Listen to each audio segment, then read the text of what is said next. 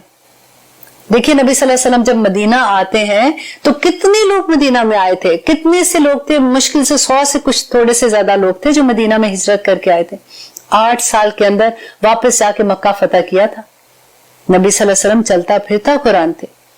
کہ کس طرح سے ہم نے زندگیوں کے، ہم نے فیصلے کیسے کرنے اپنی زندگیوں کے، ہماری خوشیاں کیسے سیلیبریٹ ہوں گی۔ اللہ سبحانہ تعالیٰ نے جب مکہ فتح ہونے سے پہلے نبی صلی اللہ علیہ وسلم کو کیا بتایا تھا کہ فتح کو کیسے سیلیبریٹ کرنا ہے۔ اذا جاء نصر اللہ والفتح وَرَأَيْتَ النَّاسَ يَدْخُلُونَ فِي دِينِ اللَّهِ أَفْوَاجًا، کہ جب اللہ سبحانہ تعالیٰ کی مدد آ جائے گی اور تم دیکھو گے کہ اللہ کے دین میں لوگ جوک در جوک داخل ہو رہے ہیں، تو پھر کیا کرنا ہے؟ پھر سٹیج بنانا ہے، پھر میلہ لگانا ہے، پھر ڈانسز کرنے ہیں۔ کیا کہا تھا کہ يَدْخُلُونَ فِي دِينِ اللَّهِ أَفْوَاجًا فَسَبِّحْ بِحَمْدِ رَبِّكَ وَاسْتَغْفِرْ إِنَّهُ كَانَ تَوَّابًا، کہ اللہ سبحانہ تعالیٰ کا شکر ادا کرنا ہے، اللہ کی تسبیح بیان کرو جس نے تم کو یہ وکٹری دی ہے۔